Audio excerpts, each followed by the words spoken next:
ये वाला दोनों क्वेश्चन सबका बन गया था।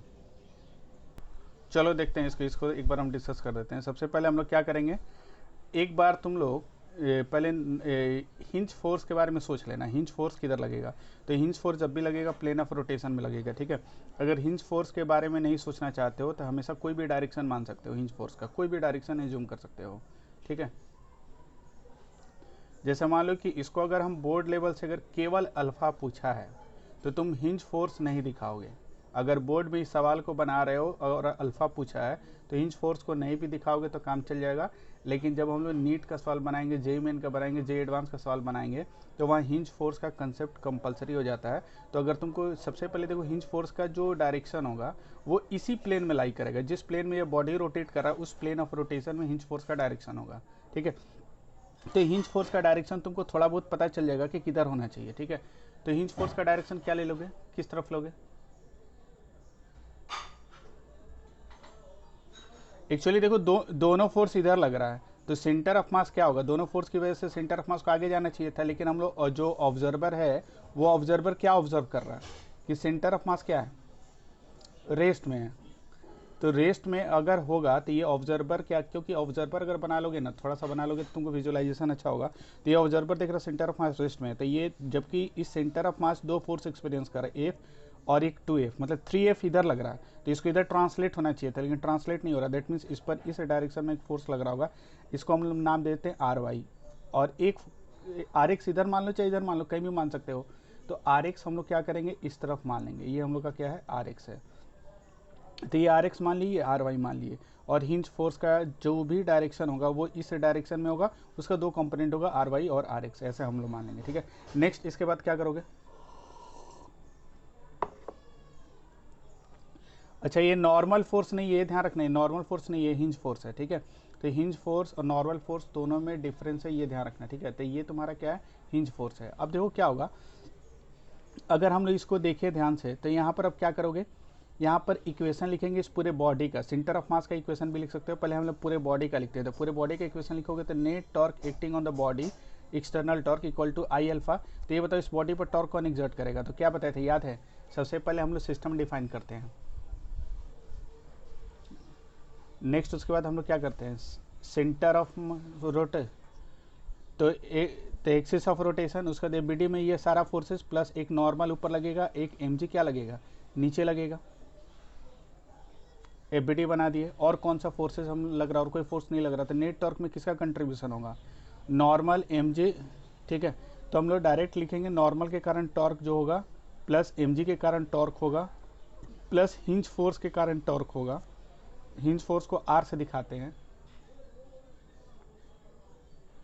और कौन सा होगा, प्लस तुम्हारा हिंज फोर्स को आर से दिखाते हैं, और ये नॉर्मल एमजी और ये 2F की वजह से होगा, और ये टॉर्क ड्यू टू एफ होगा, और ये सबका, और सबका समेशन किसके बराबर होगा, ये हो जाएगा आई अल्फा के बराबर आएगा।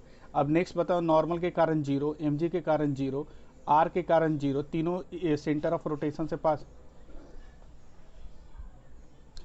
आज वो तो अब लिखेंगे, अब लिखेंगे हम लोग। तो ये torque due to this, torque due to this, ठीक है। तो सबसे ये पहले ये तीनों 0 हो गया, तो ये बताओ टॉर्क ड्यू टू 2F, ठीक है। अगर यहाँ माइनस लेना चाहते हो तो यहाँ ले लो, कोई दिक्कत नहीं है, ठीक है। लेकिन तुम लोग को सबसे पहले क्या करना होगा कि ये इक्वेशन लिखने से पहले अल्फा का डायरेक्शन दिखाना होगा। तो अल्फा किधर होगा, तो ये बताओ कि ये जो 2F है इस पॉइंट के बाद रोटेशन इस सेंस में देगा, और F इस सेंस में रोटेशन देगा, और ये वाला टॉर्क ज़्यादा होगा क्योंकि ये 2F है। तो अल्फा का डायरेक्शन किधर होगा, अल्फा का डायरेक्शन इस तरफ होगा, इस एक्सिस ऑफ रोटेशन के लॉन्ग होगा, अल्फा का डायरेक्शन ये होगा। तो यहाँ से तुम अगर लिखना चाहो तो ये torque due to 2F plus torque due to F, या माइनस लिखना चाहो तो पहले माइनस ले सकते हो, कोई दिक्कत नहीं है। तो टॉर्क ड्यू टू 2F कितना होगा, 2F इंटू ये L/2 आ जाएगा, minus torque due to F कितना हो जाएगा, F इंटू L/4 आ जाएगा, इक्वल्स टू आई अल्फा कितना हो जाएगा, ml²/12 इंटू अल्फा। समझ में आ रहा? और ये दोनों टॉर्क मतलब ये प्लस क्यों ले रहे हैं, क्योंकि ये वाला टॉर्क इससे ज़्यादा होगा और अल्फा की तरफ होगा, तो इसलिए हम लोग क्या करेंगे, इसका टॉर्क ज़्यादा होगा तो 2F इंटू L/2, मतलब ये वाला टॉर्क प्लस ये वाला टॉर्क दोनों का डिफरेंस होएगा वो इतना प्रोड्यूस करेगा। तो यहाँ माइनस साइन ले लोगे तो सही रहेगा, सही है, कोई दिक्कत नहीं है। ये क्लियर हुआ कि नहीं हुआ? ठीक है, तो ये टॉर्क का एक, हाँ बोलो। लेकिन अगर अल्फा केवल पूछेगा ना तो तुम लोग को इतना कुछ नहीं करना है। यहाँ डायरेक्ट लिख सकते हो कि net external torque equal to I alpha, और डायरेक्ट लिखोगे इसकी वजह से टॉर्क कितना हो जाएगा 2f into L by to, ये ज़्यादा होगा माइनस, और ये दोनों अपोजिट है तो इसका f into L by four equal to I alpha. तुम लोग डायरेक्ट ये इक्वेशन लिख सकते हो। ये वाला इक्वेशन तुम्हारा बेसिक कंसेप्ट के लिए था। इन सारे फोर्सेस का टॉर्क यहाँ दिखा भी सकते हो, नहीं भी दिखा सकते हो, लेकिन ये वाला डायरेक्ट लिख सकते हो, कोई दिक्कत नहीं है। समझ में आ रहा है? वही चीज़ है, नेट एक्सटर्नल टॉर्क डायरेक्ट ये वाला लिख देना 2f L by two plus this. समझ में आ रहा है कि नहीं आ रहा? और दूसरी चीज़, यहाँ पर माइनस न लेकर यहाँ पहले प्लस ले लोगे तो तुम्हारे लिए कन्फ्यूजन ही होगा। हम सबके कारण टॉर्क प्लस ले लिए, बाद में हम लोग बाद में इसका साइन कन्वेंशन पुट कर देंगे, तो ये भी सही रहेगा। तुम लोग एक पर्टिकुलर कंसेप्ट लेकर चलो, डायरेक्ट ये पहले हम स्टेटमेंट लिख देंगे कि सबकी वजह से जो टॉर्क लगेगा इक्वल टू आई अल्फा, और ये टॉर्क अल्फा के डायरेक्शन में है इसलिए प्लस होगा, और ये अल्फा के अपोजिट है इसलिए माइनस होगा, या इसका टॉर्क इससे ज़्यादा होगा इसलिए ये ज़्यादा होगा, ज़्यादा में से कम को घटा देंगे, ऐसे लिख सकते हो। ठीक है, और नहीं तो डायरेक्ट अगर ये सब प्लस माइनस से छुटकारा चाहिए, अगर बोर्ड के एग्जाम में सवाल बनाना है तो तुम डायरेक्ट ऐसे लिख सकते हो कि ये net external torque equal to I alpha, तो नेट टॉर्क कौन कौन देगा, ये टॉर्क देगा और ये टॉर्क देगा, तो ये टॉर्क कितना देगा 2f into L by to. ये वाला लाइन ना लिखकर तुम डायरेक्ट ये भी लिख सकते हो। ये तुमको समझाने के लिए हम बता दिए कि सारे टॉर्क का समेशन जो आई अल्फा के बराबर होगा, और तुमको पता है कि तीन फोर्स के कारण टॉर्क जीरो है, ये और ये दोनों टॉर्क लगा रहा, तो ये केवल इक्वेशन डायरेक्ट ये वाला लिख सकते हो, कोई दिक्कत नहीं है। जैसे यहाँ देखो, अच्छा हिंज फोर्स निकल जाएगा ना, सेंटर ऑफ मास का भी इक्वेशन लिखेंगे हिंज फोर्स के लिए, ये बताए थे कि नहीं बताए थे? तो सेंटर ऑफ मास का इक्वेशन क्या लिखोगे हिंज फोर्स के लिए? तो सेंटर ऑफ मास को अलग से ड्रॉ कर लो। सेंटर ऑफ मास ये है, इस पर कौन कौन सा फोर्सेस लग रहा है ये बताओ। सेंटर ऑफ मास पर ये वाला लग रहा है, कौन कौन सा फोर्स? इधर 2f लग रहा, मतलब 3f लग रहा, इधर से हम लोग का ry लग रहा, इधर से हम लोग का rx लग रहा, और इधर क्या लग रहा, नॉर्मल ऊपर लग रहा, इधर क्या लग रहा, mg लग रहा, यही ना? ये सारे फोर्सेस लग रहे हैं। अब हम लोग करेंगे क्या कि ये सेंटर ऑफ मास जो है, ये सेंटर ऑफ मास का कंडीशन क्या है कि ये रेस्ट में है, तो ये वाला फोर्स और ये वाला फोर्स कैंसिल आउट हो जाएगा, ये वाला फोर्स कैंसिल आउट हो गया, तो हम लोग 3f equal to R Y लिख देंगे, 3f equal to R Y, और एक इक्वेशन किसका, आर एक्स कितना हो जाएगा 0, क्योंकि centre of mass x direction के लॉन्ग नहीं चल रहा, तो आर एक्स कितना हो जाएगा 0 हो जाएगा। दो इक्वेशन आ गया, तो इसे आर एक्स और आर वाई निकल गया। टोटल हिंज फोर्स कितना हो जाएगा, आर इक्वल टू रूट कितना हो जाएगा आर एक्स स्क्वायर प्लस कितना हो जाएगा आर वाई स्क्वायर। ये समझ में आ रहा कि नहीं आ रहा? अच्छा एक बात बताओ, यहाँ जैसे हमको केवल अल्फा निकालना है, हिंज फोर्स हमको नहीं कैलकुलेट करना। अच्छा मान लो यहाँ हिंज फोर्स हमको निकालना है, यहाँ हिंज फोर्स हम लोग कैसे निकालेंगे? सबसे पहले देखो इसका एबीडी हम लोग बनाते हैं, क्योंकि पहले टॉर्क का इक्वेशन बोल नहीं रहे यार, बोलोगे तब तो लगेगा सब है यहाँ पर। ये वाला समझ में आया कि नहीं? सबका क्लियर हुआ कि नहीं हुआ? ये सबका क्लियर हुआ कि नहीं हुआ? हो गया ना सबका? अब देखो इसमें हमको क्या करना है कि सबसे पहले हमको क्या करना है, टॉर्क का इक्वेशन लिखना है। टॉर्क का इक्वेशन कैसे लिखोगे? तो सबसे पहले हम लोग एबीडी बनाएंगे, कौन कौन सा फोर्स लग रहा। तो एक तो कर सकते हो यहाँ पर ये वाला हम लोग का नॉर्मल यहाँ लगेगा, mg नीचे लगेगा, और कौन सा फोर्स लग रहा है बताओ? एक f इधर लग रहा, और कोई फोर्स लग रहा, और हिंज फोर्स लगेगा। हिंज फोर्स का डायरेक्शन क्या होगा?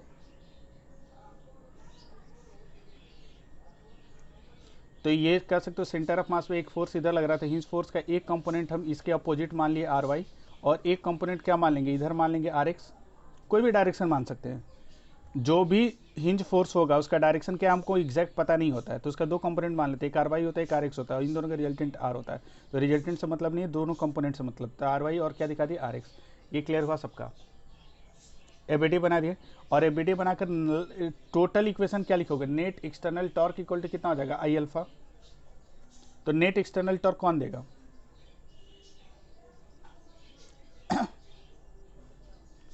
मतलब जो सेंटर ऑफ रोटेशन से पास कर रहा है उसको हम लोग हटा देते हैं। टॉर्क कौन एग्जर्ट करेगा? ये वाला फोर्स एफ एग्जर्ट करेगा, और अल्फा का डायरेक्शन किधर होगा, ये तुमको पता चल गया, अल्फा का डायरेक्शन क्लॉकवाइज सेंस में होगा। ये घूमेगा किधर, क्लॉकवाइज, सारा फोर्सेज लग रहा तो क्लॉकवाइज घूमेगा, तो अल्फा का डायरेक्शन ऊपर की तरफ होगा और इस सेंस में होगा। अल्फा का सेंस क्लॉकवाइज है लेकिन डायरेक्शन एक्सिस ऑफ रोटेशन के अलॉन्ग होगा। डायरेक्शन किसके अलॉन्ग होगा, एक्सिस ऑफ रोटेशन। तो इस बॉडी का जो अल्फा होगा ऊपर मतलब एक्सिस ऑफ रोटेशन के अलॉन्ग होगा, लेकिन उसका इफेक्ट क्या होगा, ऑन द प्लेन होगा, इस प्लेन पर होगा। ठीक है, तो अब ये बताओ क्या करेंगे, net external torque equal to I alpha. तो अब क्या लिखेंगे बताओ, टॉर्क कौन कौन देगा, ये फोर्स देगा, नॉर्मल देगा, एम जे लेकिन ये, और ये बताओ कि ये वाला जो टॉर्क है नॉर्मल के कारण जो टॉर्क लगेगा ये N into L by two लगेगा, और जो एम जी की वजह से टॉर्क लगेगा, ये दोनों क्या हो गया, कैंसिल आउट हो गया टॉर्क। तो इस पॉइंट के अबाउट ये इस रॉड को ऊपर घुमाना चाह रहा है, ये रॉड को नीचे घुमाना चाह रहा है, दोनों का अमाउंट सेम हो गया, तो नेट टॉर्क इन दोनों का कोई कंट्रीब्यूशन नहीं है। टॉर्क में कंट्रीब्यूशन किसका है, केवल एफ का है, हिंज फोर्स का तो कभी नहीं होता, हिंज फोर्स का तो कभी नहीं होगा, तो इसका होगा।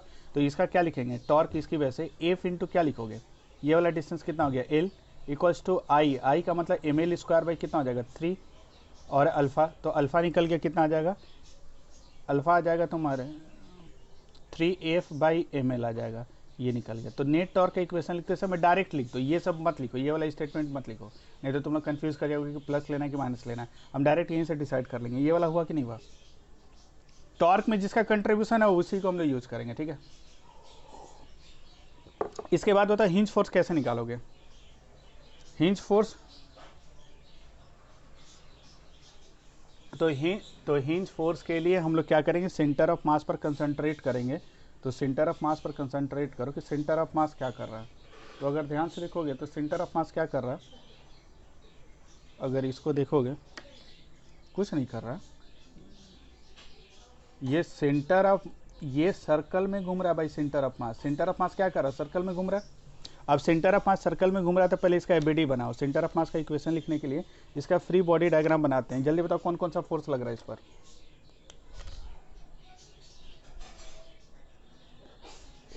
जो फोर्सेज इस बॉडी पर लग रहा था वो सारा फोर्स सेंटर ऑफ मास देखेगा।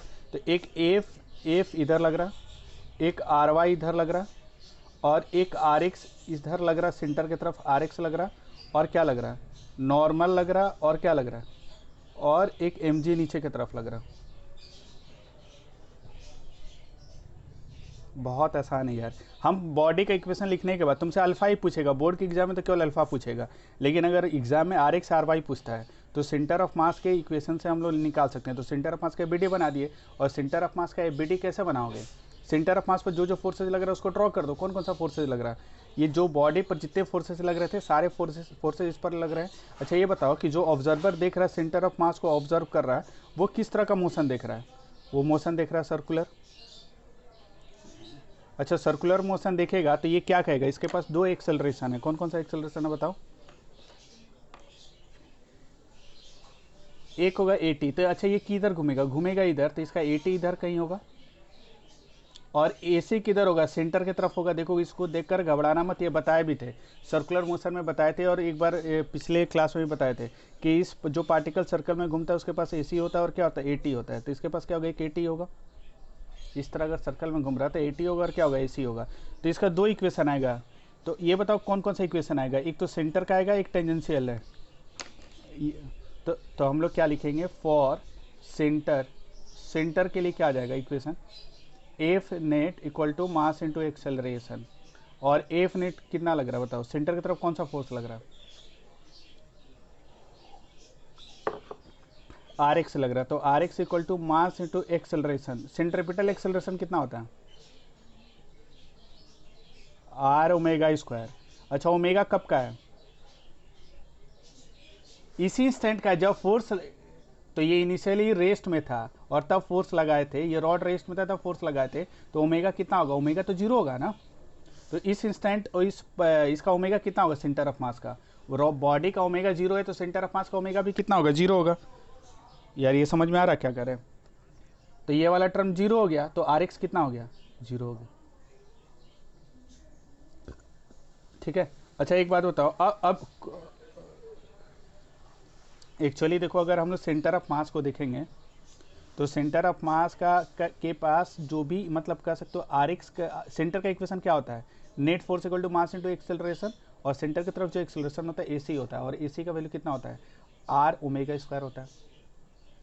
सेंट्रिपिटल एक्सेलरेशन कितना होता है, R ओमेगा स्क्वायर होता है कि नहीं होता है। तो इस सेंटर ऑफ मास का ओमेगा कितना होगा,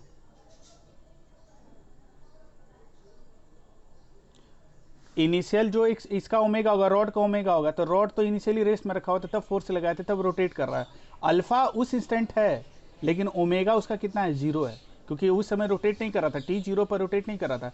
T0 पर अगर हम देखेंगे तो T0 पर ओमेगा 0 है, लेकिन उसके पास अल्फा है ड्यू टू टॉर्क। समझ में आ रहा, अल्फा का मतलब ओमेगा होगा ये जरूरी नहीं है, लेकिन वो रोटेट नहीं कर रहा था, इसलिए ओमेगा 0 है। तो तुमको ओमेगा कब का चाहिए, उसी इंस्टेंट का चाहिए था। तुमसे पूछा है, उसी इंस्टेंट का पूछा है कि हिंज फोर्स कितना होगा, तो ये ओमेगा वहाँ 0 हो गया, तो RX कितना हो जाएगा, 0 हो जाएगा। एंड टेंजेंशियल डायरेक्शन का इक्वेशन क्या लिखोगे,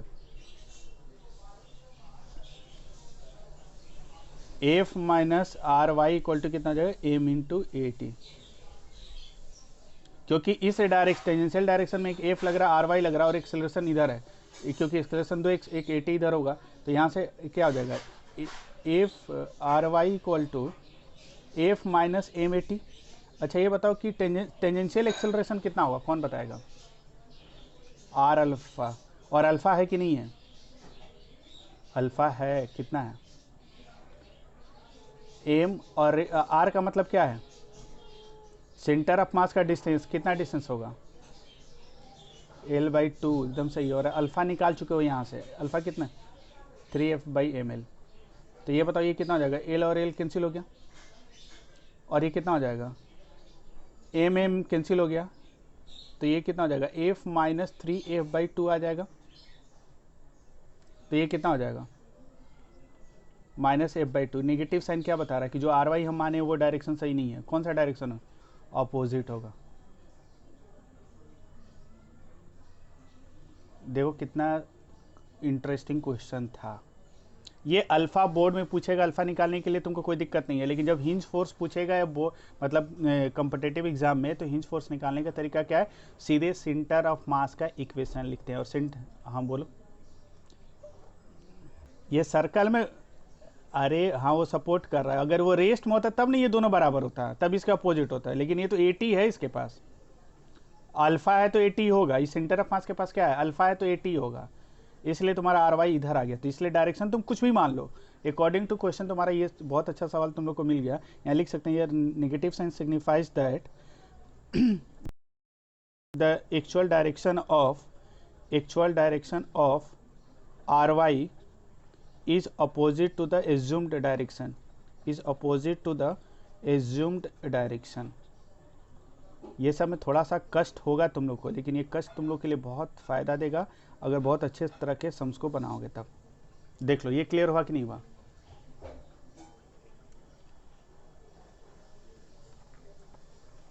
इसमें किसी का कोई दिक्कत, करना क्या था, बॉडी का इक्वेशन हम लिखे, बॉडी का इक्वेशन लिखने के बाद हम लोग क्या करेंगे, सीधे अगर हमको हिंज फोर्स पूछा है, तो हिंज फोर्स अगर पूछा रहेगा तो डायरेक्ट हम लोग क्या करेंगे, वहाँ पर उस बॉडी का मतलब सेंटर ऑफ मास का इक्वेशन लिख देंगे, और लिखने के बाद वहाँ से आंसर निकल जाएगा। और नेगेटिव साइन ये इंडिकेट करा कि भाई जो डायरेक्शन हम एज्यूम किए हैं वो एक्चुअल डायरेक्शन नहीं है, उसका अपोजिट होगा। ठीक है, ये क्लियर हुआ कि नहीं हुआ। अच्छा एक क्वेश्चन और करो तुम लोग, तब और ये कंसेप्ट क्लियर होगा। ये वाला क्वेश्चन करो तुम। ये एक रॉड दिया हुआ है जिसका मास m है, लेंथ l है, लेंथ l है, और क्वेश्चन है a uniform rod of mass capital M, एक रॉड है जिसका मास कैपिटल M है, इसका लेंथ कैपिटल L है, can rotate in a vertical plane, एक वर्टिकल प्लेन में रोटेट कर सकता है, और उसको हिंज किए H पॉइंट पर, इस पॉइंट पर हिंज किया हुआ है, और तुमसे ये पूछा है कि find the angular acceleration alpha, इसका एंगुलर एक्सेलरेशन अल्फा कितना होगा of the rod just after it release. कहने का मतलब ऐसे एक रॉड को हिंज किया हुआ है, ध्यान से देखो, इस तरह रॉड को हम लोग क्या किए हैं, हिंज करके रखे हैं ऐसे, ये वर्टिकल प्लेन, ऐसे छोड़ रहे हैं, ऐसे नीचे आ रहा है, तो जिस समय छोड़ दिए उस समय इसके पास एंगुलर एक्सेलरेशन कितना होगा वो तुमसे पूछा है। पहले ये कैलकुलेट करो, उसके बाद कुछ कैलकुलेट करोगे।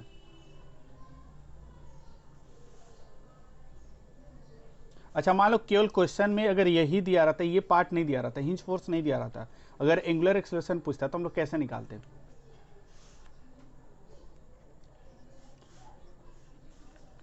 तो कैसे कैसे निकालोगे जल्दी बताओ, पहले इस इंस्टेंट पूछा है तो कैसे बनाओगे? पहला तो सिस्टम इसको ले लिए, नेक्स्ट अगला काम क्या करोगे? तो सेंटर ऑफ रोटेशन ये होगा, नेक्स्ट अगला काम क्या करेंगे? एफबीडी बनाएंगे, एक्सिस ऑफ रोटेशन यहीं से पास करेगा और ये वर्टिकल प्लेन में है, ठीक है। अच्छा एक बात बताओ, कौन कौन सा फोर्स लग रहा है जल्दी बताओ? mg लगेगा और हिंज फोर्स लगेगा। हिंज फोर्स किधर होगा? नहीं पता, हम कोई भी डायरेक्शन मान लेंगे। आर वाई हम इधर मान लेते हैं, आर एक्स इधर मान लेते हैं, क्योंकि हमको इक्वेशन दे देगा, ठीक है। और आर एक्स को तुम इधर ना लेकर तुम इधर ले लोगे तो और अच्छा रहेगा। क्यों अच्छा रहेगा बताओ? क्योंकि तुमको पता है कि ये सर्कल में घूमेगा, कौन घूमेगा? Centre of mass. तो सर्कल में अगर सेंटर मास घूमेगा तो उसको एक सेंट्रिपिटल एक फोर्स चाहिए, तो आर एक्स इधर होगा। नहीं तो तुम इधर भी मान लो, कोई दिक्कत नहीं, हम इधर मान लेते हैं, आर एक्स इधर मान लिए, आर वाई इधर मान लिए, हमेशा सेंटर से इधर मान लेना। तो ये आर एक्स है, तुम इधर भी मान लो, कोई दिक्कत नहीं है, ठीक है। लेकिन हमको जो एफबीडी बनाना था, एमजी लग रहा है, आर वाई लग रहा है, आर एक्स लग रहा है, और कौन सा फोर्स लग रहा है जल्दी बताओ यार। लगे तो तुम लोग पढ़ने के लिए बैठे हो, बोलोगे तब तो ये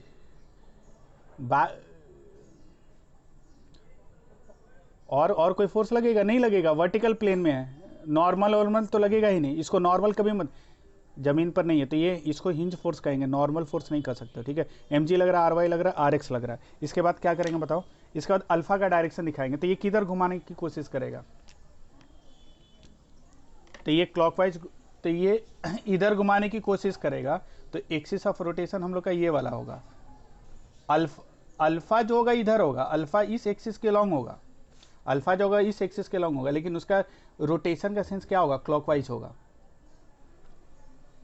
समझ में आ रहा है? अल्फा हमेशा एक्सिस ऑफ रोटेशन के लॉन्ग होता है, और सेंस हम देखते हैं क्लॉकवाइज है, तो नहीं, अल्फा अंदर की तरफ होगा ना, अल्फा अंदर होगा। क्यों? क्योंकि क्लॉकवाइज है तो इन होगा, अंदर की तरफ होगा, अल्फा अंदर की तरफ होगा। मतलब इस एक्सिस ऑफ रोटेशन ये है, इसको नहीं भी दिखाओगे तो चल जाएगा, लेकिन इसको तुम लोग थोड़ा सा फील करोगे, बहुत अच्छे क्वेश्चन में इसका कंसेप्ट आएगा। तो ये क्लॉकवाइज घूमेगा तो अल्फा एक्सिस ऑफ रोटेशन के लॉन्ग अंदर की तरफ होगा, ठीक है। अब क्या करोगे? हो तो गया एफबीडी। अब हमको अगर अल्फा चाहिए, अल्फा निकालना है, तो अल्फा कैसे निकालेंगे?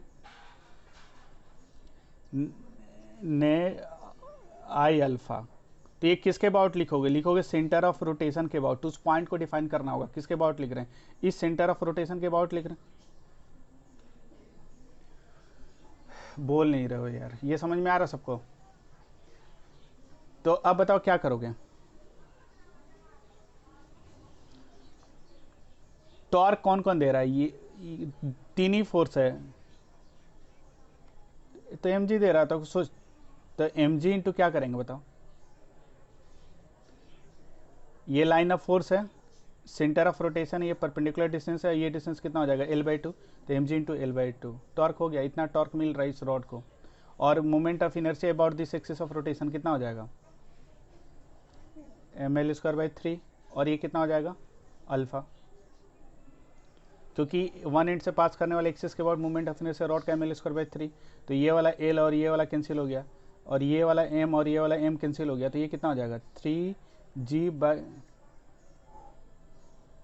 ये क्या? अल्फा निकल गया, ठीक है। ये देख लो, अल्फा अगर पूछे बस हो गया, दिमाग नहीं लगाना है। लेकिन अगर हिंज फोर्स पूछ दिया, जैसे इस क्वेश्चन में हिंज फोर्स पूछा है, calculate the force exerted by the hinge just after the rod is released from rest. Rod को जैसे रेस्ट से रिलीज कर रहे हैं उस समय तुमसे पूछा है, तो ये बताओ कि जस्ट रिलीज कर रहे हैं तो ओमेगा कितना होगा? ओमेगा तो 0 होगा रॉड का। अब और हिंज फोर्स पूछा है तो क्या करेंगे? किसके पास जाएंगे हम लोग? तो सेंटर ऑफ मास, तो ये सेंटर ऑफ रोटेशन है, और यहाँ से L/2 डिस्टेंस पर ये सेंटर ऑफ मास है। तो सेंटर ऑफ मास का क्या करोगे? एफबीडी बनाओगे। कौन कौन सा फोर्स लग रहा है बताओ जल्दी? mg लगेगा, बार बार करें, ये सब बुक में ढंग से नहीं दिया हुआ, इसको सही से नोट्स इसका तैयार करोगे। mg लग रहा है, इधर से क्या लग रहा है? ry लग रहा है, और इधर क्या लग रहा है? rx लग रहा है। और इसके पास एक्सेलरेशन किधर होगा? कि ये तो सर्कल में घूमेगा ना, ये कुछ इस तरह के सर्कल में घूमेगा, इस तरह के सर्कल में घूमेगा, समझ में आ रहा है? ये तो सर्कल में घूमेगा ना, तो इसके बाद सेंटर की तरफ ऑलवेज क्या होता है, AC होता है। और टेंजेंट AT किधर होगा, AT हम इधर मान लेते हैं, AT इधर मान ली, ऐसे घूम, तो क्या करोगे बताओ, AC इधर हो गया, AT आ गया। अभी इक्वेशन लिखेंगे, इक्वेशन क्या लिखोगे जल्दी बताओ। फॉर सेंटर इक्वेशन हम लोग क्या लिख सकते हैं, फॉर सेंटर के लिए इक्वेशन है F net equal to mass into acceleration. अच्छा ये बताओ सेंटर में क्या लग रहा है, RX लग रहा है, acceleration centripetal acceleration R omega square होता है, तो ये वाला 0 हो गया, तो RX कितना हो गया, 0 हो गया। ठीक है, नेक्स्ट इसके बाद क्या होगा तुम्हारा, तो mg माइनस कितना हो जाएगा, RY equals to mass into AT, और AT कितना हो जाएगा, R अल्फा, R कितना हो जाएगा, यहाँ से यहाँ तक कितना हो जाएगा, L/2 इंटू अल्फा, ये mg माइनस RY, तो RY यहाँ से निकाल सकते हो, अल्फा का वैल्यू पुट कर दो, सेम वही कंडीशन है। क्लियर हुआ कि नहीं हुआ, ये सबका क्लियर हो गया? ठीक है, तो मेरे ख्याल से ये कंसेप्ट एकदम देखो बहुत सिंपल सा है। ये क्वेश्चन इसलिए लिख कर बताया कि किसी एग्जाम में आया हुआ क्वेश्चन है, तो ये क्वेश्चन किस टाइप का आता है, तुमको सम्स कैसा अटेम्प्ट लेना है, ये तुमको बता दिए। ठीक है, कभी कभी तुमसे क्या पूछेगा ना कि कुछ देर के बाद इसका मतलब हिंज फोर्स क्या होगा, तो उस समय ओमेगा भी तुमको निकालना पड़ेगा, कंजर्वेशन ऑफ एनर्जी लगाओगे, लेकिन अभी कंजर्वेशन ऑफ एनर्जी का कंसेप्ट नहीं बता रहे, वो सब भी तुमको अप्लाई करना पड़ सकता है। ठीक है, अभी लेकिन तुमको सिंपल सा ऐसा सिंपल सिचुएशन आएगा, तो इस तरह तुम टॉर्क का इक्वेशन लिख सकते हो और सेंटर ऑफ मास का इक्वेशन लिखकर आंसर ला सकते हो। ठीक है, यहाँ तक किसी को दिक्कत नहीं है? ठीक है, अब देखो ये थोड़ा सा जैसे ही इक्वेशन ऑफ डायनामिक्स सीख लिए, अब इसके बाद हम लोग आते हैं नेक्स्ट कंसेप्ट पर, और नेक्स्ट कंसेप्ट क्या है, अब एक ऐसा एग्जांपल लेते हैं, और ये जो एग्जांपल है कुछ ऐसा ले लिया। नेक्स्ट एग्जांपल हम लोग का जो है,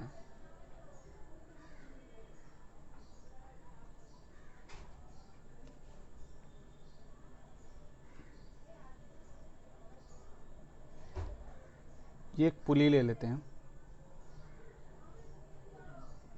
यहाँ एक ब्लॉक ले लेते हैं,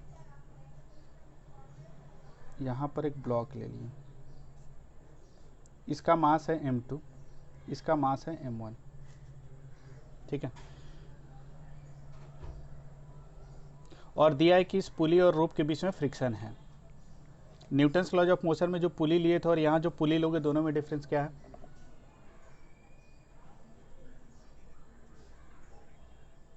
इस पुली और रोप में फ्रिक्शन है। ठीक है, जैसे तुम गांव का पुली देखते हो, जैसे तुम रस्सी खींचते हो तो पुली भी उसके साथ रोटेट करता है, तो यहाँ भी सिमिलर सिचुएशन है कि ड्यू टू फ्रिक्शन जैसे इसको छोड़ोगे तो ये ऊपर जाएगा, ये नीचे आएगा, और ये पुली क्या करेगा, रोटेट करेगा अपने एक्सिस ऑफ रोटेशन के अबाउट। ठीक है, तो तुमसे ये पूछा है कि जब इसको रिलीज कर देंगे तो इसका एक्सेलरेशन कितना होगा, ये तुमसे पूछा है, और इसका मोमेंट ऑफ इनर्शिया I दिया हुआ है, इस पुली का मोमेंट ऑफ इनर्शिया I दिया हुआ है, इसका रेडियस दिया हुआ है तुमको R, रेडियस दिया हुआ है R, और तुमसे पूछा कि एक्सेलरेशन कितना होगा, ये कैसे निकालोगे।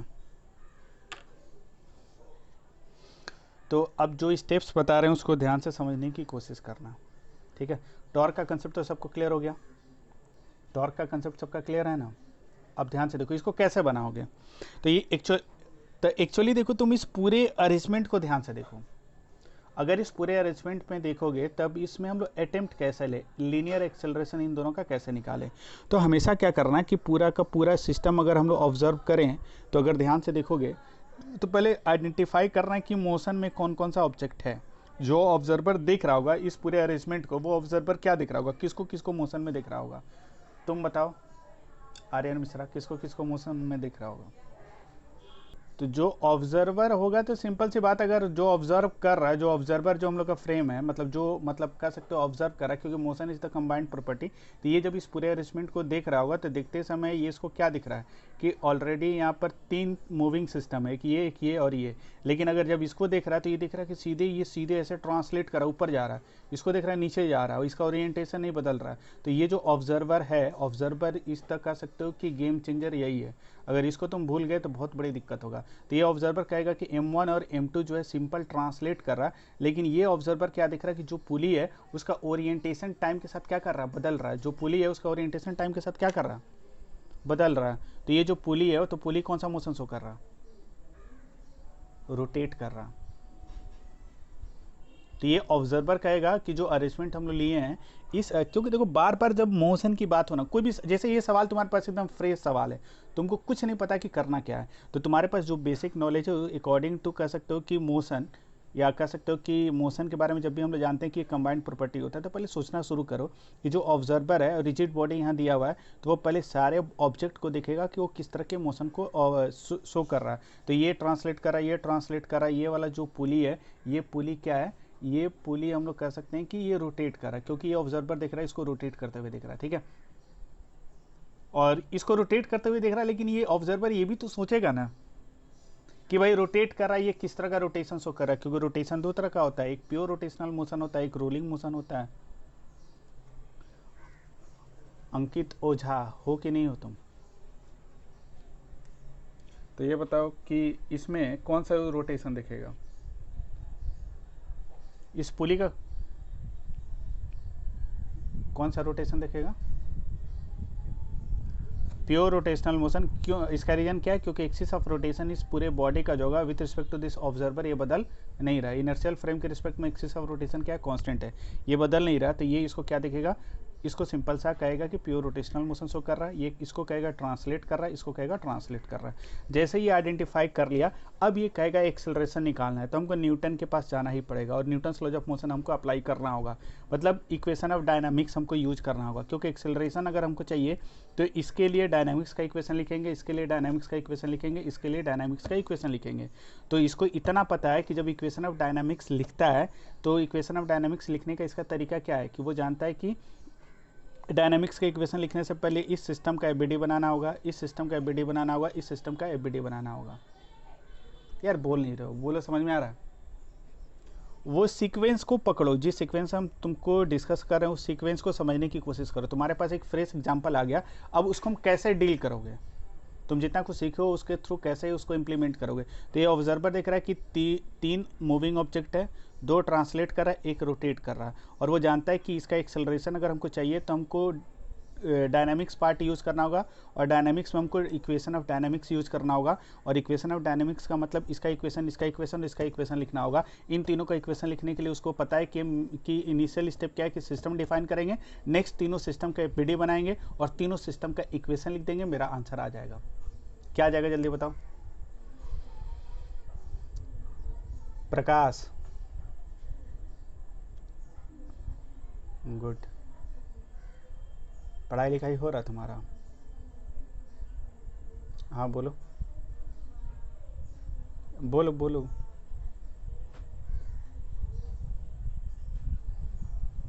काहे तुम हमको टेंशन दे रहे हो? कहाँ से अभी टेंशन कहाँ आ गया? अभी हमको कुछ नहीं पता, अभी हम सोच रहे हैं हमको करना क्या है। और हमको सामने दिख रहा है कि एक हाथी है, उसको हमको सुई से मारना है या तलवार से काटना है, तो ये हम पहले सोचेंगे, डिसाइड करेंगे, तब तो वो इंस्ट्रूमेंट उठा के मारेंगे भाई उसको, या जरूरत पड़ेगा तो वहां से भाग जाएंगे। पहले हमको सोचना तो होगा कि हम कैसे प्रोसीड करें। बार बार कह रहे हैं कि न्यूमेरिकल इन्फिनाइट हो सकता है, लेकिन जो आइडिया है, जो कंसेप्ट है, जो अप्रोच है, एक ही होता है। और ये सब टॉपिक ऐसा है ना कि हमको खुद क्या कहें कि अब मेरा मन नहीं मानता है कि तुम लोग को शॉर्टकट में निकल जाए, क्योंकि आज तो शॉर्टकट में निकल जाएंगे, लेकिन तुम लोग को भुगतना होगा, क्योंकि ये 2 मिनट का काम है, इसको तुरंत हम बता देंगे, लेकिन तुमको इसलिए तुमको सोचने का तरीका बता रहे हैं कि तुम लोग कैसे सोचोगे। तुम्हारे पास अगर अननोन सिचुएशन आ गया तो, क्योंकि मेरे सम्स बना लेने से, मेरा अपना टैलेंट दिखा देने से तुमको क्या बेनिफिट होगा? कुछ नहीं होगा, क्योंकि तुम जब कोई अननोन क्वेश्चन उठाओगे तो तुमको तो सोचने का कैपेसिटी वो कहाँ से आएगा? जब हम तुमको सोचने का तरीका बताएंगे तब तो आएगा, नहीं तो इसका सोल्यूशन तुमको तो बहुत इन्फिनाइट सोर्स से तुमको कहीं ना कहीं से मिल जाएगा। लेकिन तुमको उसको पहले प्रोसीड कैसे करेंगे, सोचेंगे कैसे, उसके बाद हम क्या करना है वो पहले सोचेंगे, ठीक है? ये समझ में आया कि नहीं आया? सबसे पहला ये तो क्लियर हो गया, ऑब्जर्वर क्या देख रहा है, देखा, दो को ट्रांसलेट, एक को रोटेट और एक को प्योर रोटेशनल देख रहा है। नेक्स्ट इसके बाद क्या करेगा, वो जानता है इक्वेशन कैसे लिखेगा, इक्वेशन लिखने, एक्सेलरेशन पूछा है तो इक्वेशन ऑफ डायनामिक्स लिखना होगा, इन तीनों के लिए लिखना होगा। और इक्वेशन लिखने के लिए 3 सिस्टम लेना होगा और तीनों सिस्टम का एबीडी बनाकर इक्वेशन लिखेंगे, ठीक है। तो चलो ये एबीडी बना रहा है, एक एक करके एबीडी बनाएगा। तुम बताओगे सैमसंग, बड़ी टेंशन चिल्ला रहा था। M1 का एबीडी बताओ क्या होगा। पहले M2 का है, मान लो M2 A से नीचे जा रहा, तो ये वाला भी A से ऊपर जाएगा, इसका रीजन क्या है, ये तो सबको पता है। ये A से नीचे जाएगा तो ये भी A से जाएगा, क्योंकि इस रस्सी का लेंथ क्या होता है, कांस्टेंट होता है। तो ये जितना से नीचे जाएगा उतना से ये ऊपर जाएगा, ये तुमको पता है। एक्सेलरेशन का डायरेक्शन दिखाना होगा। फिर इसका एबीडी बनाते हैं। इस पर क्या लगेगा अब जल्दी बताओ। एक वेट M2G लगेगा कि नहीं लगेगा। अच्छा, एक इस पर एक टेंशन क्या लगेगा, T लगेगा। अब तुम बताओ श्याम, तुम कह रहे यहाँ टेंशन अलग क्यों होगा भाई, यहाँ T एक ही रस्सी है तो यहाँ भी तो टेंशन T होगा। तो फ्रिक्शन से क्या मतलब है, क्या प्रॉब्लम होगा। हमको पता है कि एक टेंशन का concept Newton's laws of motion में बताए थे कि एक ही रस्सी हो और मासलेस हो तो उसके हर पॉइंट का टेंशन क्या होता है। तो यहाँ T होगा तो यहाँ भी क्या होगा, T होगा। आर्यन मिश्रा कुछ बोल रहा, कहाँ बने।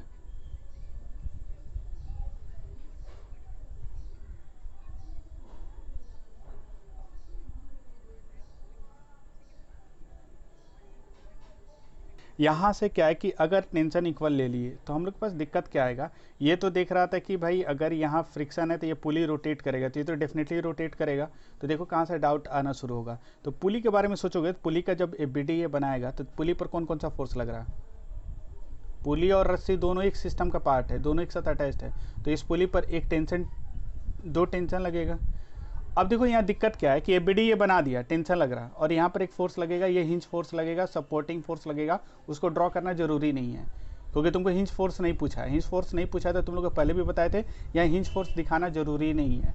जब पूछेगा तब दिखाना जरूरी है, नहीं पूछेगा तो तुम हिंज फोर्स मत दिखाना। जैसे यहाँ हिंज फोर्स तुम दिखा दिए हो, तुम चाहते तो नहीं भी दिखा सकते हो। अगर बोर्ड के एग्जाम में हिंज फोर्स नहीं भी दिखा सकते हो, अगर केवल अल्फा पूछा है तो यहाँ भी तुमको हिंज फोर्स नहीं दिखाना है, ठीक है। अब देखो क्या दिक्कत है। तो इस पॉइंट के अबाउट अगर ये घूम रहा है इस एक्सिस के अबाउट, तो तुमको पता है कि अगर कोई भी बॉडी जिस एक्सिस के अबाउट घूमता है उस एक्सिस के अबाउट या उस सेंटर ऑफ रोटेशन के अबाउट एक नेट टॉर्क लगना चाहिए, तभी ये घूमेगा।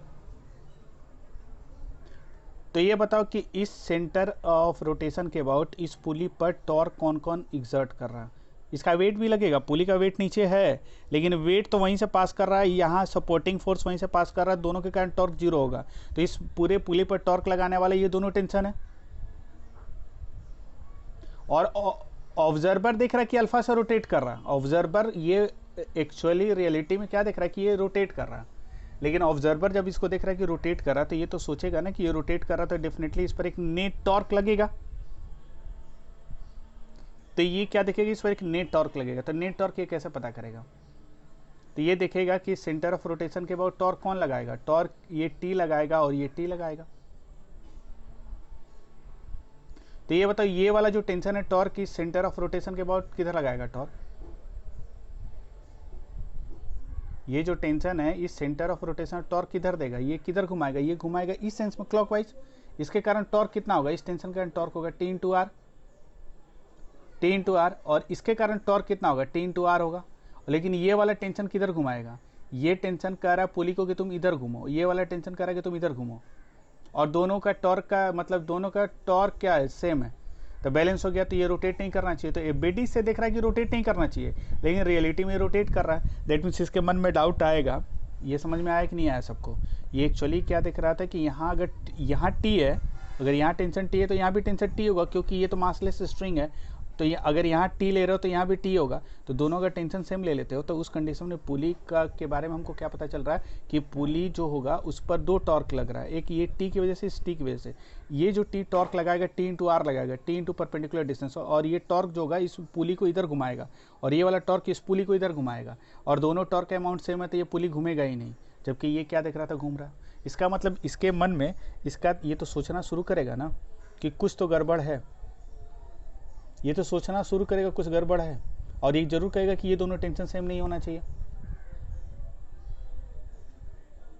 इसके मन में ये तो क्वेश्चन एराइज होगा, भाई रोटेट कर रहा है लेकिन हम देख रहे हैं टॉर्क लग ही नहीं रहा है लेकिन रोटेट कर रहा है, ये पॉसिबल है नहीं, क्योंकि इनिशियली ये रेस्ट में था, जब इसको होल्ड करके रखे थे सारा सिस्टम रेस्ट में था, जब छोड़ दिए तो ये नीचे आएगा, ये ऊपर जाएगा और ये घूमेगा, तो ये तो देख रहा है घूम रहा है, तो ये घूम रहा होगा तो इस पर एक नेट टॉर्क लगा होगा, क्योंकि इनिशियली इसको रेस्ट में देख रहा था।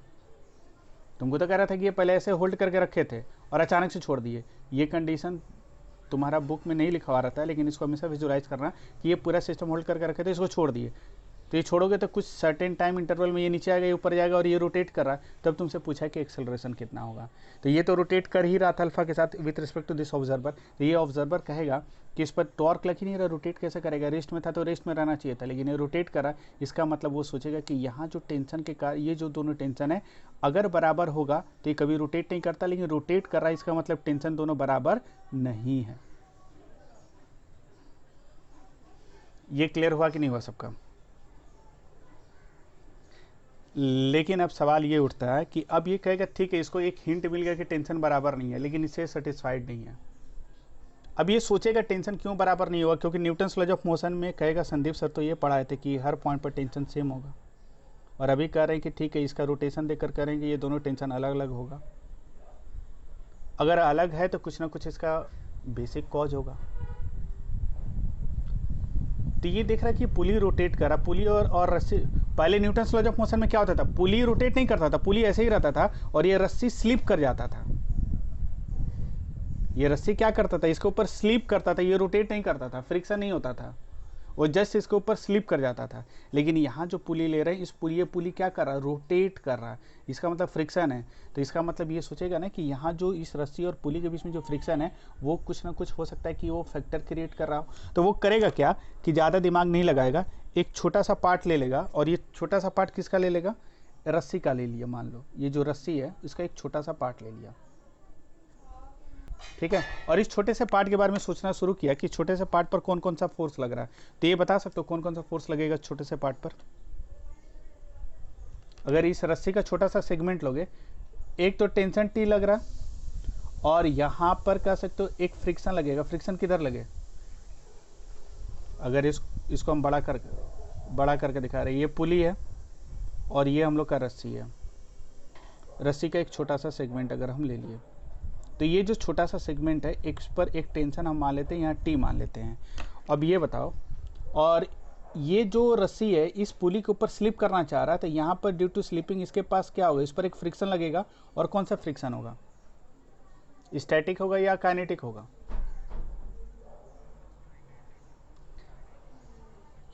काइनेटिक होता है तो ये इसको स्लिप कर जाता है, ये स्लिप नहीं कर रहा, दोनों एक साथ रोटेट कर रहा है, रस्सी नीचे आ रहा है और ये एक साथ क्या कर रहा है, रोटेट कर रहा है, तो ये तो स्टैटिक ही ना होगा। ये स्लिप करना चाह रहा है, पुली के रिलेटिव ये स्लिप करना चाह रहा है, लेकिन ये स्लिप नहीं कर रहा है। समझ में आ रहा है कि नहीं आ रहा है? जो रस्सी है, रस्सी पुली पर लगा हुआ है, जैसे रस्सी पुली पर लगा और जैसे से रस्सी खींचोगे तो वो पुली के साथ वो भी रोटेट कर रहा है, तो ये पुली के रिलेटिव रोटेट मतलब स्लिप करना चाह रहा है लेकिन स्लिप नहीं कर रहा है। इसका क्यों नहीं कर रहा है, क्योंकि यहाँ एक फ्रिक्शन लग रहा है, और ये कौन सा फ्रिक्शन होगा, स्टैटिक फ्रिक्शन होगा। समझ में आ रहा कि नहीं आ रहा? ये ऑब्जर्वर के रिस्पेक्ट में चल रहा है, लेकिन पुली पर अगर कोई पॉइंट होगा तो उसके रिलेटिव ये चल नहीं रहा है, ये पुली पर क्या कर रहा है, स्लिप करने की कोशिश कर रहा है, ठीक है। और इसका एक्सेलरेशन किधर होगा, जितना एक्सेलरेशन इस रस्सी का होगा उतना एक्सेलरेशन इस मास का होगा, छोटे सा मास का। इस छोटा सा मास हम लोग क्या ले लिए, डीएम ले लेते हैं, यार बोल नहीं रहे हो। अच्छा, इस पर एक टेंशन टी लग रहा था, तो इधर भी तो टेंशन एक लगेगा, यहाँ पर एक टेंशन नहीं लगे, क्योंकि ये इस वाले रस्सी वाले पार्ट से कनेक्टेड है, ये इससे कनेक्टेड था तो एक टेंशन दे रहा था, तो यहाँ भी तो एक टेंशन लगेगा। इस टेंशन को हम मान लेते हैं बराबर है या नहीं, ये नहीं पता, हम टी डैश मान लेते हैं। क्या मान लिया हम लोग, या इसको T1 इसको टी डैश मान लेते हैं। तो अब बताओ क्या होगा। अब इक्वेशन इस मास का क्या लिखोगे, इस सिस्टम के लिए तुम इक्वेशन तो लिख सकते हो ना, इसके लिए इक्वेशन क्या लिखोगे बताओ, ए मास इनटू एक्सेलरेशन, तो ए इधर है तो टी माइनस क्या हो जाएगा, friction equals to D A. ये तो क्लियर है। यार बोल नहीं रहे, समझ में आ रहा? अब देखो रस्सी का छोटा सा पार्ट लिए, तो अब देखो ये मास ये कितना हो जाएगा 0, क्योंकि मासलेस रस्सी है तो इसका डी जो छोटा सा मास कितना होगा 0 होगा। तो ये वाला टर्म कितना हो जाएगा T minus T dash plus F R S कितना हो गया, ये कितना हो जाएगा 0 हो गया। और यहाँ से टी इक्वल टू कितना हो जाएगा टी डैश प्लस कितना हो गया एफ आर एस। इसका मतलब टी और टी डैश क्या होगा, सेम होगा। ये जो एफ आर एस है इसकी वजह से, और क्या था कि न्यूटन्स लॉज ऑफ मोशन में देखो एफ आर एस 0 हो जाता था, ये 0 होता था तो टी इक्वल टू कितना हो जाएगा टी डैश आ जाएगा। जब फ्रिक्शन नहीं होगा तो ये एफ आर एस 0 हो जाएगा, तो टी और टी डैश क्या हो जाएगा, दोनों बराबर हो जाएगा। तो इस ऑब्जर्वर को डाउट हुआ, ये सोचा रस्सी में टेंशन का वेरिएशन जरूर आ रहा है, ये रस्सी में यहाँ का टेंशन बराबर नहीं होगा, तो ये सोचेगा ना कि ये वेरिएशन क्यों आ रहा है। तो वो सोचा कि इन दो यहाँ पर कोई ना कोई फ्रिक्शन होगा, तो वो सोचा कि एक रस्सी का छोटा सा एलिमेंट्री पार्ट ले लेते हैं और उसके बारे में सोच के देखते हैं कि क्या टेंशन वेरी कर रहा है। तो देख रहा है टेंशन तो वेरी कर ही रहा है। यार बोल नहीं रहे हो? तो यहाँ का टेंशन और यहाँ का टेंशन क्या होगा, यहाँ से यहाँ टेंशन सेम होगा, लेकिन यहाँ से टेंशन क्या हो जाएगा, अलग हो जाएगा। ये सबका क्लियर हुआ कि नहीं हुआ? तो अब यार बोलो बाकी लोगों को ये क्लियर हुआ कि नहीं हुआ? यहाँ से लेके यहाँ तक टेंशन क्या होगा, अलग होगा। बाकी यहाँ से यहाँ तक का टेंशन सेम होगा, और यहाँ से यहाँ तक इस सेगमेंट का टेंशन बराबर होगा, इस सेगमेंट यहाँ जो टेंशन होगा यहाँ वही होगा, यहाँ वही होगा। लेकिन इस रीजन में फ्रिक्शन लग रहा था, इस रीजन में फ्रिक्शन लग रहा था, इसलिए इस फ्रिक्शन की वजह से क्या हो रहा है, टेंशन का वेरिएशन आ रहा है। ठीक है, खैर ये सब कॉज तुमसे नहीं पूछेगा, लेकिन इस कॉज को ध्यान में रखोगे। ठीक है, ये क्लियर हुआ कि नहीं हुआ सबका? तो अभी हम इस सवाल को बनाए नहीं है, पहले हम लोग कैसे अप्रोच करेंगे उसके बारे में सोचे थे, सोचने के बाद अब हम लोग क्या करेंगे। हाँ बोलो।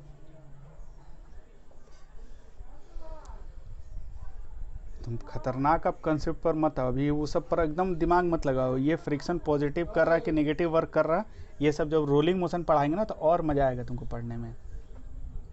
ठीक है,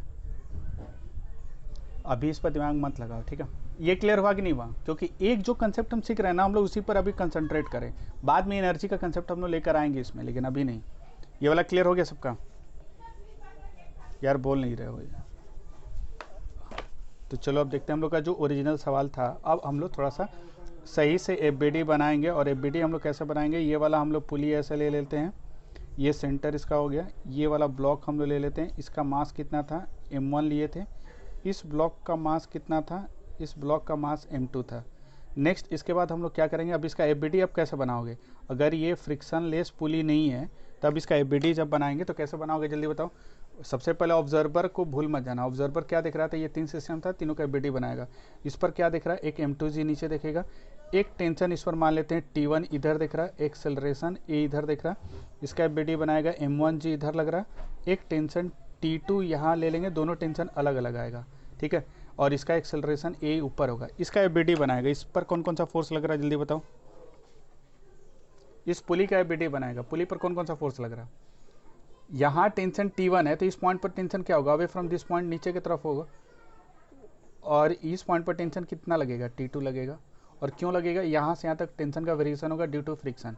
ठीक है, अच्छा अब ये बताओ, फ्रिक्शन मत दिखाना, क्योंकि तुम यहाँ पर सिस्टम किसको माने हो, केवल पुली को सिस्टम नहीं माने हो।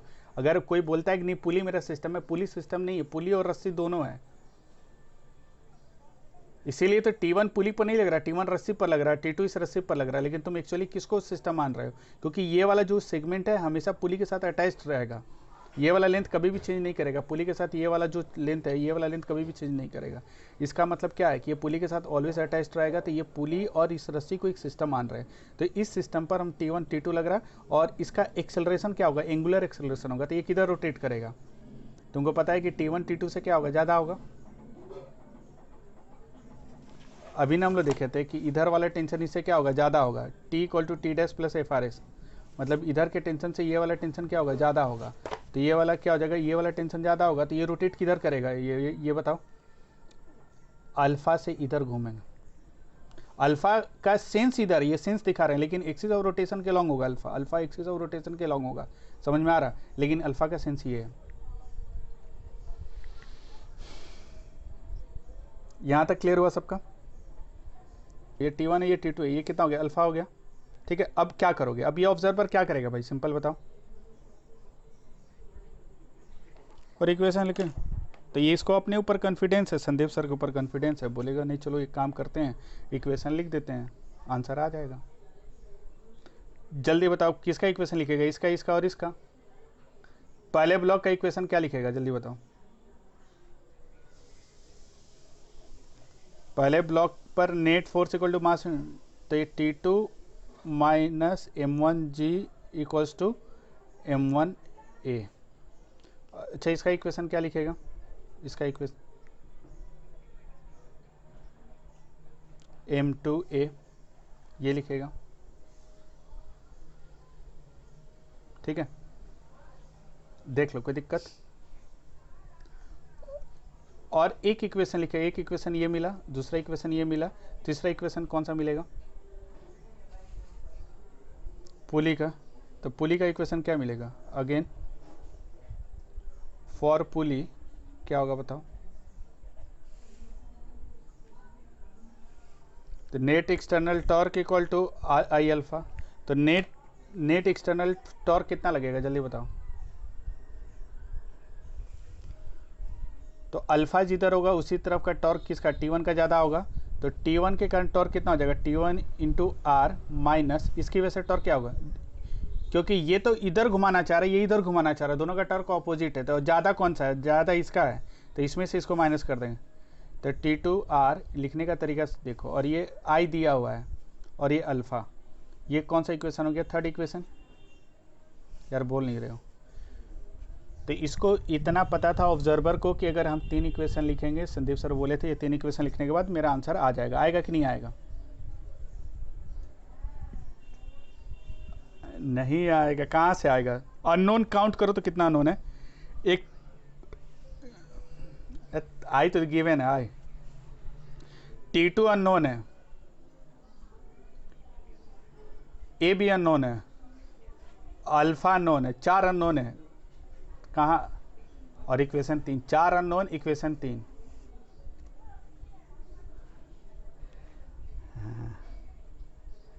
आदमी 3 और गोली 1 ना इंसाफ।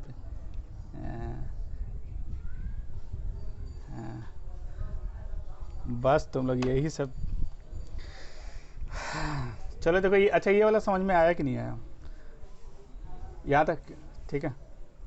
बहुत बड़ी गब्बड़ का याद आ रहा तुम लोग ना, हाँ।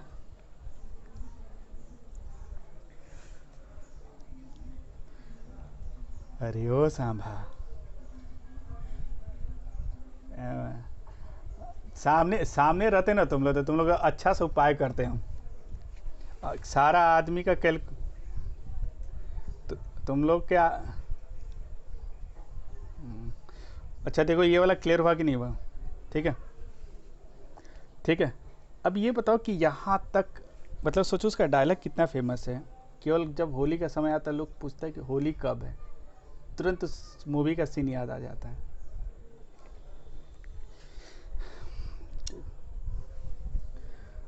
अब कथा कहानी मत शुरू करो, हम भी बहुत बार देख लिए उसको, अभी भी आता है तो देख ही लेते हैं, मन करता है तो। चलो देखो, अच्छा ये देखो, ये पहला दूसरा और क्या हो, तीसरा इक्वेशन हो गया, ठीक है। लेकिन एक इक्वेशन और चाहिए। एक इक्वेशन हमको कहाँ से मिलेगा, तो एक्चुअली देखो क्या होता है कि जब भी एक साथ रोटेशनल और ट्रांसलेशनल मोशन हो रहा है, मतलब एक object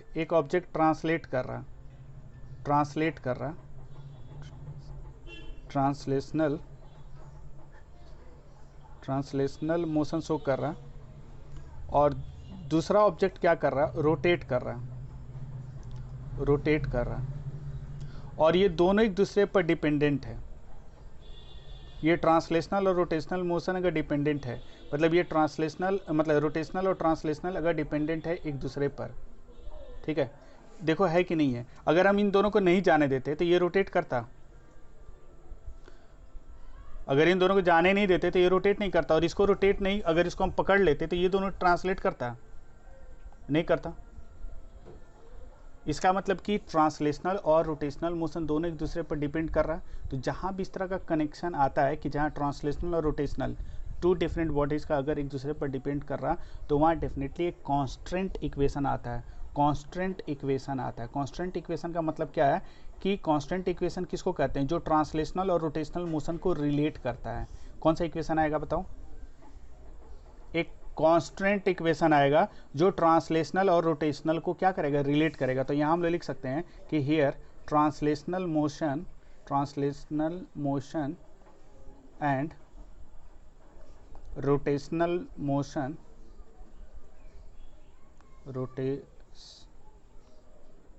rotational motion are dependent on each other, इसीलिए क्या करोगे? hence we need to apply constant equation, कौन सा इक्वेशन अप्लाई करेंगे हम लोग? कांस्टेंट इक्वेशन, ठीक है। और ये कांस्टेंट इक्वेशन के जो किसको रिलेट करेगा? ट्रांसलेशनल और रोटेशनल मोशन को रिलेट करेगा। तो ये बताओ कि ट्रांसलेशनल और रोटेशनल मोशन को रिलेट करने के लिए हम लोग कहाँ जाएंगे?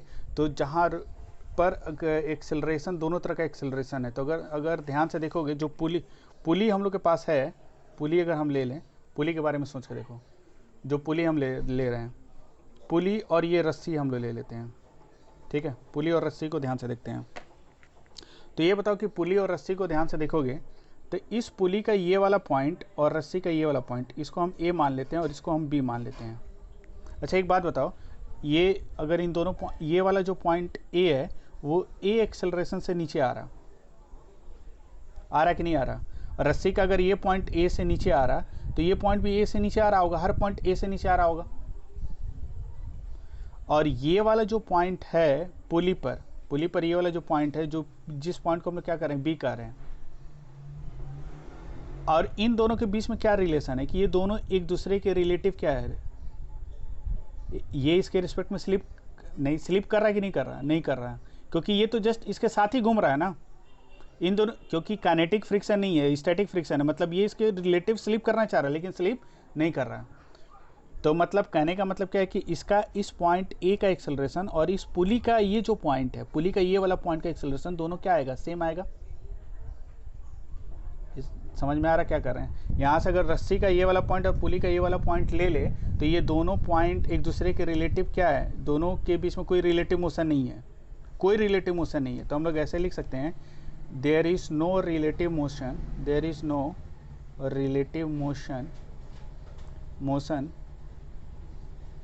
between the points A and B, इन दोनों पॉइंट्स के बीच में कोई रिलेटिव मोशन नहीं है। अगर नहीं होगा तो इसका मतलब क्या होगा? एक्सेलरेशन ऑफ ए और एक्सेलरेशन ऑफ बी दोनों क्या होगा? सेम होगा। ये कंडीशन लिख सकते हैं कि नहीं लिख सकते हैं? ए का एक्सेलरेशन और बी का एक्सेलरेशन क्या होगा? सेम होगा। ए का एक्सेलरेशन कितना होगा? ए होगा। ये वाले पॉइंट का, रस्सी का ये वाला पॉइंट ए है और इस पॉइंट का एक्सेलरेशन ये ए से नीचे जा रहा था, ये पॉइंट भी कितना से जाएगा? ए से नीचे जाएगा, इसलिए इस पॉइंट का एक्सेलरेशन कितना? ए है। और इस पॉइंट का एक्सेलरेशन कितना होगा? ये पुली के ऊपर है, ए के बराबर तो आ ही रहा है, लेकिन अगर हम पुली से इसका एक्सेलरेशन निकाले तो ये रेडियस अगर आर है तो पुली से इसका एक्सेलरेशन निकलेगा कि नहीं निकलेगा?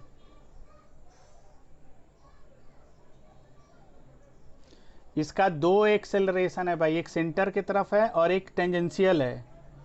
और हम किसकी बात कर रहे हैं कि acceleration of B tangential acceleration दोनों का क्या होगा? बराबर होगा कि नहीं होगा? इसका बी का जो ये जो दो एक्सेलरेशन, एक सेंटर की तरफ है, नेट एक्सेलरेशन की बात नहीं कर रहे हैं हम, इसका टेंजेंशियल एक्सेलरेशन और इस पॉइंट का एक्सेलरेशन दोनों क्या होगा? बराबर होगा। तो बी का टेंजेंशियल एक्सेलरेशन कितना होता है? टेंजेंशियल एक्सेलरेशन का फॉर्मूला क्या होता है? आर अल्फा होता है। टेंजेंशियल एक्सेलरेशन ऑफ बी कितना होगा? R alpha. तो ये एक इक्वेशन, ये आर अल्फा, ये आ गया ए इक्वल टू आर अल्फा। और ये क्या है? Constant equation. और ये इक्वेशन हम मेरे दिमाग में क्यों आया? इसलिए आया कि यहाँ जो ट्रांसलेशनल और प्योर रोटेशनल दोनों मोशन हो रहा है और दोनों मोशन एक दूसरे पर डिपेंड कर रहा है, इसलिए हम इस इक्वेशन को लिख सकते हैं। बोलो ये क्लियर हुआ कि नहीं हुआ? तो टोटल कितना इक्वेशन मिल गया? 3 इक्वेशन मिल गया। कौन कौन सा पता? 4 हो गया। तो अल्फा का वैल्यू हम क्या करेंगे? अल्फा का वैल्यू यहाँ पुट कर देंगे। तो अल्फा का वैल्यू जब पुट कर दोगे तो ये इक्वेशन कैसा हो जाएगा बताओ? T1R minus T2R equals to I, alpha की जगह क्या लिखेंगे, ए बाई आर लिख सकते हैं, T1R माइनस T2R और ये आई अल्फा। अच्छा ये बताओ ये कितना हो जाएगा, यहाँ से T1 minus T2 equals to I A by R square आ जाएगा। मतलब ये तीन इक्वेशन अगर हम ध्यान से देखें तो तीन इक्वेशन कौन सा आ रहा है, T2 minus M1G equal to M1A पहला इक्वेशन, दूसरा equation M2G minus T1 equal to M2A आ गया, तीसरा इक्वेशन कितना हो जाएगा, T1 minus T2 equals to I A by कितना हो जाएगा, आर स्क्वायर। समझ में आ रहा कि नहीं आ रहा? ये तीन इक्वेशन मिल गया, तीन बॉडी था, तीन इक्वेशन मिल गया। इन तीनों को क्या करेंगे जल्दी बताओ, ऐड कर देना, सिंपल ऐड करोगे, पुट आउट मत करना, ऐड कर देना। तो ये T1 और ये T1 क्या हो जाएगा, कैंसिल हो गया, ये T2 और ये T2 कैंसिल हो गया, तो क्या बचेगा, M2G minus M1G equals to क्या लिख सकते हो, M1 प्लस M2 प्लस ये कितना हो जाएगा, आई बाई आर स्क्वायर इंटू ए, और ए निकल जाएगा यहाँ से, ए कितना निकलेगा, ए निकल जाएगा तुम्हारा M2G minus M1G divided by M1 plus M2 plus कितना हो जाएगा, आई बाई आर स्क्वायर, ये वाला निकल गया। देख लो ये वाला क्लियर हुआ कि नहीं हुआ? ठीक है, तो इस बॉडी का इक्वेशन हम लोग लिख दिए, मतलब तीनों का इक्वेशन लिखकर एक कांस्टेंट इक्वेशन बीच में आएगा, क्योंकि ट्रांसलेशनल और रोटेशनल दोनों हो रहा है और दोनों एक दूसरे पर डिपेंडेंट है। तो एक कांस्टेंट इक्वेशन तुम लोग को बताए थे, जब भी दो मोशन डिपेंडेंट होता है तो उसके बीच में एक इक्वेशन आता है जो उन दोनों मोशन को रिलेट करता है। ठीक है, ये क्लियर हुआ कि नहीं हुआ? ठीक है, देख लो, तो ये जो सवाल था, ये जो डिस्कशन, मेरे ख्याल से तुम लोग को ये सही ढंग से क्लियर हो गया होगा। ये क्लियर हुआ कि नहीं हुआ? सबका क्लियर हुआ? ठीक है, तो कैसे कैसे क्या कर रहा था। अब इससे रिलेटेड एक सवाल और हम लोग करते हैं। ठीक है, और ये जो सवाल है एससी वर्मा किसी के पास है? पीडीएफ है, उसमें शायद देखो तो 35 क्वेश्चन जो है,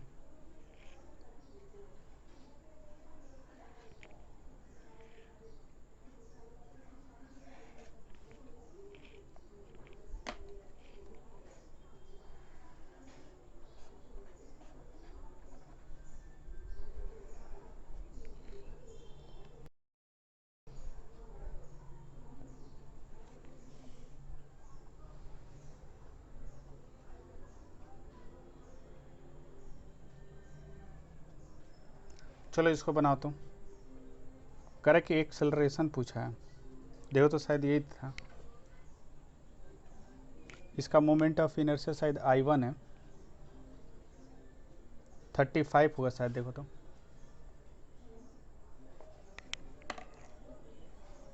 एक्सरसाइज का लग रहा बहुत लोगों को नेटवर्क इश्यूज हो रहा है।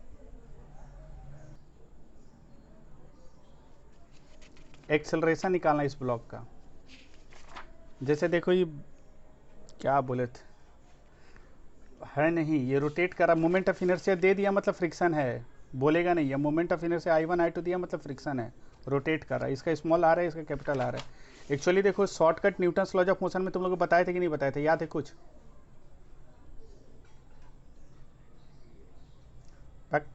एक्सेलरेशन ऑफ द बॉडी क्या होता था, याद है? नेट ड्राइविंग फोर्स, सिस्टम के बाहर से लगने वाला नेट ड्राइविंग फोर्स, और कौन सा मास जो मूव कर रहा था, टोटल मास।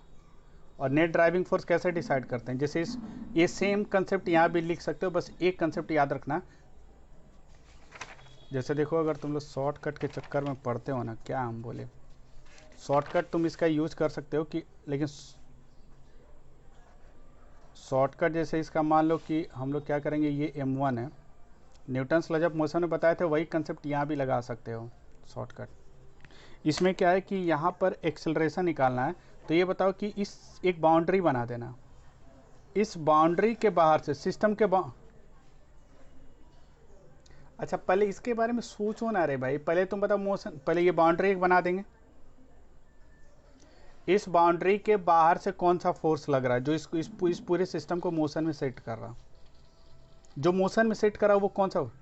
ये अर्थ एग्जर्ट कर रहा है, एक m2g नीचे लगा रहा, एक m1g ये लग रहा है, बाहर का फोर्स, अंदर का फोर्स की बात नहीं कर रहे, इस बाउंड्री के बाहर से कौन सा फोर्स लग रहा है और कोई नहीं लग रहा। तो ये दोनों ड्राइविंग फोर्स हो गया। तो ये कर रहा है सिस्टम को इधर आने के लिए, ये कर रहा है इधर आने के लिए। तो हम लोग लिख सकते हैं एक्सेलरेशन क्या होगा, net driving force 2g minus m1g divided by total mass. Total mass किसका लेंगे, जो मूव कर रहा मोशन में, m1 ले लिए प्लस m2 ले लिए। अब इसका मास क्या लेंगे, इसका मास ये लीनियर मास है, ये क्या है, ये लीनियर मास है। तो इसका रोटेशनल मास तुमको आई पता है, आई को क्या कहते हैं, रोटेशनल। मार खाने वाला काम मत करो, पूरा गलत कंसेप्ट है। आई इक्वल टू mr² नहीं लिखते हैं हम, इसको रोटेशनल मास को कन्वर्ट करने के लिए इसका तरीका SHM में बताएंगे, बहुत जेन्युइन तरीका, वो सही कंसेप्ट है। ये तो गलत कंसेप्ट है लेकिन इसको बता दे रहे हैं। इसको डायरेक्ट क्या करोगे, आई इसका डायमेंशन, ये इसमें क्या आता है, मोमेंट ऑफ इनर्शिया जो ये तुम लिख रहे हो और इससे करो कि नहीं यहाँ से m जो आ जाएगा I/r², ये पूरा गलत कंसेप्ट है। सुनो पहले, ये आई को हमको क्या करना है, आई को रोटेशनल मास में करते। तो सोचो इसका मोमेंट ऑफ इनर्शिया क्या होगा, अगर सर्कुलर प्लेट होगा तो mr²/2 होगा, अगर रिंग होगा तो कितना होगा, mr² होगा। तो इसका मोमेंट ऑफ इनर्शिया में ये वाला mr² वाला टर्म आएगा, इसके आगे कोएफिशिएंट हो सकता है, 1/2 हो सकता है, 3/2 हो सकता है, 1/2 हो सकता है, 4/3 कुछ भी हो सकता है, लेकिन mr² आता है। तो इसकी इस रोटेशनल मास को हमको लीनियर मास में कन्वर्ट करना हो तो r² को हटाना होगा। इस मोमेंट ऑफ इनर्शिया इसका जो आई है वो 1/2 mr² हो सकता है, अगर सर्कुलर प्लेट है, रिंग है तो mr² हो सकता है। तो अगर हम शॉर्टकट भी लगाते हैं ना तो थोड़ा सा सही कंसेप्ट जानने में क्या है, हमको क्या करना है, इसके r को हटाना है, तभी तो ये लीनियर मास में कन्वर्ट होगा। रोटेशनल मास में r² वाला टर्म एक्स्ट्रा आ रहा है, इसीलिए हम क्या करेंगे, आई को r² से डिवाइड कर देंगे, तो ये जो भी मास आएगा वो क्या आएगा, ट्रांसलेशनल मास आएगा। ट्रांसलेशनल मास इसका कितना आ जाएगा, I/r²। कोई बॉडी, लेकिन ये वैलिड है only for pure rotating body, pure rotating body जो रोटेट कर रहा है, लेकिन ये गलत कंसेप्ट है, अभी इस पर दिमाग मत लगाना। ये शॉर्टकट है जो तुम्हारे कभी ये सब, इसीलिए शॉर्टकट से सवाल भी नहीं पूछता है, सवाल इसीलिए नहीं पूछता है, अच्छा तुमको सवाल पूछेगा। ये बस तुमको बस अपने मन को खुश करने के लिए तुम सीखते हो और कुछ नहीं है। यहाँ से जो टोटल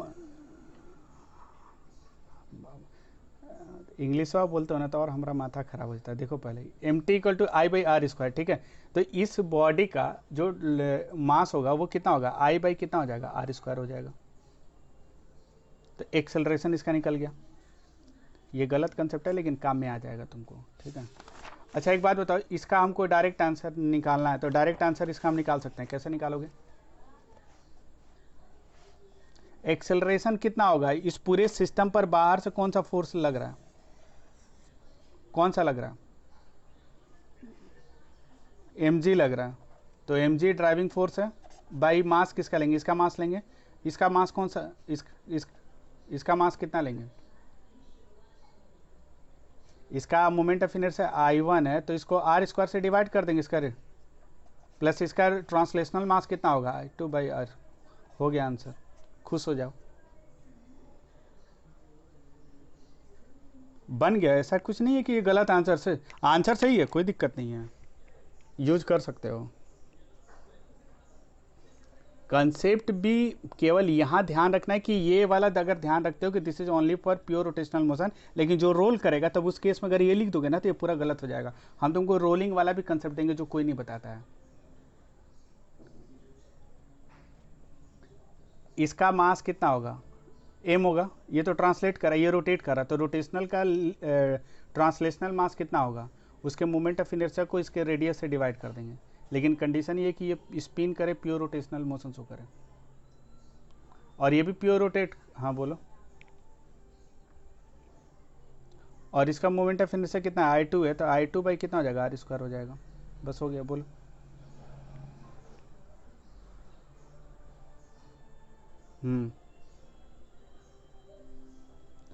हाँ तो पहले वाला का नहीं दिया होगा तो वो क्या कर रहा होगा, वो स्लिप कर रहा होगा, देखो फ्रिक्शन नहीं दिया होगा, तब 36 नंबर होगा, देखो उसमें दिया होगा कि फ्रिक्शन का, हाँ तो वही होगा। अच्छा इसको जेन्युइन तरीका से,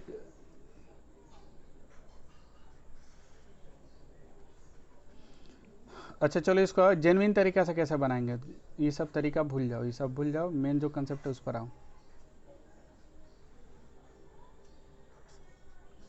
वैसे शॉर्टकट यूज कर सकते हो, कोई दिक्कत नहीं है, ये बताए भी थे तुम लोग न्यूटन्स लॉज ऑफ मोशन में, बताए थे ना, याद है?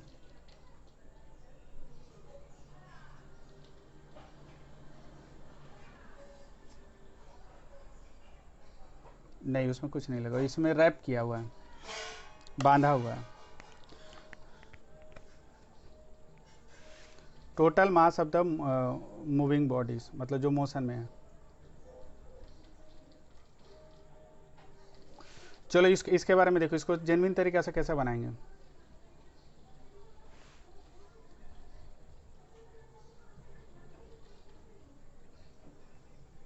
तो एबीडी बनाओ, एम जी इधर लग रहा, टेंशन टी इधर लग रहा।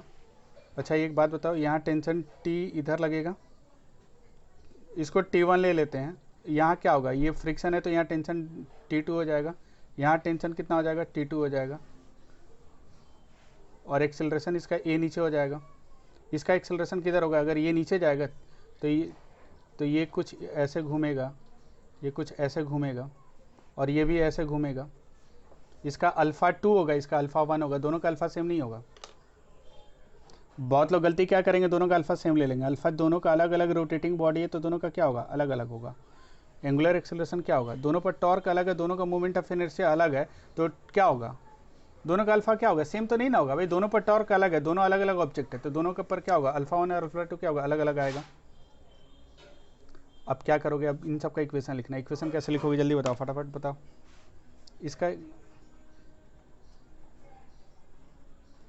पहला इक्वेशन, दूसरा इक्वेशन कौन सा आ जाएगा,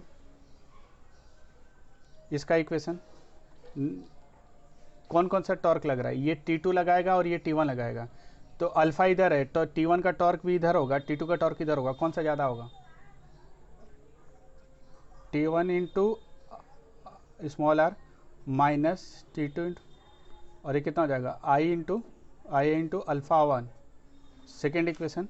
एंड थर्ड इक्वेशन कौन सा हो जाएगा इसका, इस पर टॉर्क T2 एकदम सही है, तो केवल T2 है, तो T2 into are I2 into alpha 2।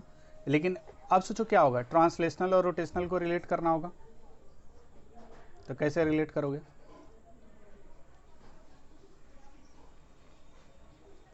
तो छोटा वाला पुली का एक लिखोगे तो ये ए से नीचे आ रहा, ये वाला पॉइंट ये ए से नीचे आ रहा, और इसका कितना हो जाएगा, टेंजेंशियल एक्सेलरेशन कितना होगा, आर इंटू अल्फा 1, तो ए इक्वल टू आर अल्फा 1 आ जाएगा। अगर ये ए से आ रहा है तो ये भी ए से पॉइंट इधर शिफ्ट कर रहा होगा, हर पॉइंट तो ए से शिफ्ट करोगा ये वाला, तो इसका भी कितना हो जाएगा, A equal to R into R alpha 2 आ जाएगा, दो कांस्टेंट इक्वेशन आएगा। ये ए से नीचे आएगा तो इस रस्सी का सारा पॉइंट तो ए से नीचे आ रहा,